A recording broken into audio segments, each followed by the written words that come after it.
అరుణాచలం తమిళనాడులోని తిరువన్నమలైలో పర్వత పాదానికి అంచున వెలసిన స్వయంభూ శంభులింగం అరుణాచలేశ్వరుడి రూపంగా భక్తుల్ని అనుగ్రహిస్తుంది. ఈ అద్భుత పర్వతం చుట్టూ 8 దిక్కుల్లో 8 శివలింగాలు ప్రతిష్ఠించబడి ఉండటం విశేషం. ఈ శివలింగాలను అష్టలింగాలుగా పిలుస్తారు. ఈ గిరి దక్షిణ మార్గంలో భక్తులు ఈ అష్టలింగాలను పూజిస్తూ ముందుకు సాగడం పరంపరంగా వస్తున్న పవిత్ర ఆచారం. అరుణామలై పాద ప్రాంతంలో వెలిసిన అరుణాచలేశ్వర ఆలయం భారతదేశంలోని అతి విశిష్టమైన ఆలయాలలో ఒకటిగా గుర్తింపు పొందింది. 1502 నుంచి 1529 మధ్య కాలంలో విజయనగర సామ్రాజ్యాన్ని పాలించిన శ్రీకృష్ణ దేవరాయలు ఈ ఆలయాన్ని విస్తృతంగా అభివృద్ధి చేసినట్టు శిలాశాసనాల ద్వారా తెలుస్తోంది. ఆలయంలోని మూల విరాట్ లింగం 11వ శతాబ్దానికి చెందినది. పంచభూతాల్లో అగ్ని తత్వానికి ప్రతీకగా ఉన్న ఈ ఆలయం శిల్పకళ నైపుణ్యంతో 13 అంతస్తుల గోపురాలతో ముచ్చటిస్తుంది. 1000 స్తంభాల మండపం తూర్పు ద్వారంలో భక్తుల్ని ఆకట్టుకుంటుంది. అష్టదిగ్బంధనం చేసిన లింగాలు.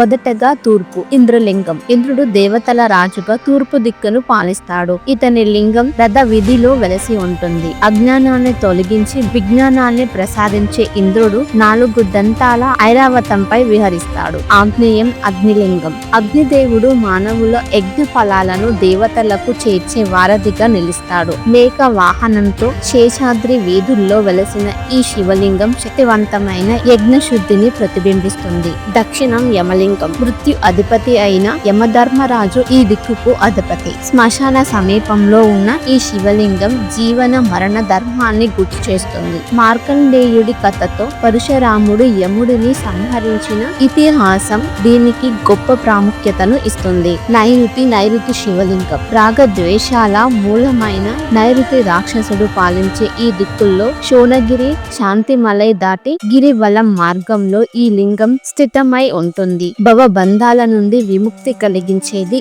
ఈ నైరుతి లింగం. పశ్చిమం వరుణలింగం. జల తత్వానికి అధిపతి అయిన వరుణదేవుడి లింగం. అది అన్నమలై సమీప గిరివలంలో కనిపిస్తుంది. వరుణుడు మానవుల పాపాలను జల రూపంగా శుభ్రపరుస్తాడు. సూర్యుడే అతడి నేత్రమని, మకర సంక్రాంతి సమయంలో అతని శక్తి ఎక్కువగా పనిచేస్తుందని శాస్త్ర కారణం.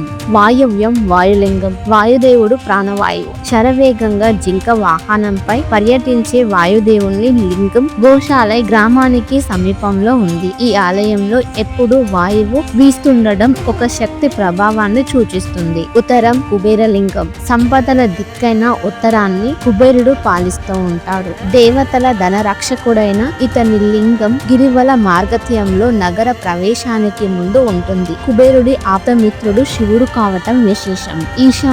ఈశాన్య లింగం. సప్త రుద్రుల్లో ఒకరైన ఈశాన్యుడు కూర రూపంతో పులి చర్మంపై వాసిస్తాడు. గంగా జలంతో తలపై జటలు కలవాడు. పాత బస్టాండ్ సమీపంలో పాత శ్మశాన పక్కన ఉన్న ఈ శివలింగం భయానక రూపమైన కూడా శక్తి స్వరూపంగా పూజింపబడుతుంది. ఈ విధంగా అరుణాచలేశ్వరుని పవిత్ర గిరి ప్రదక్షిణంలో అష్టదిక్కులుగా స్థిరమైన 8 లింగాల మహత్యం అపూర్వమైనది. ఈ యాత్ర శరీరానికే కాదు మనసుకి, ఆత్మకి పరిపూర్ణమైన పవిత్రతను ప్రసాదిస్తుంది.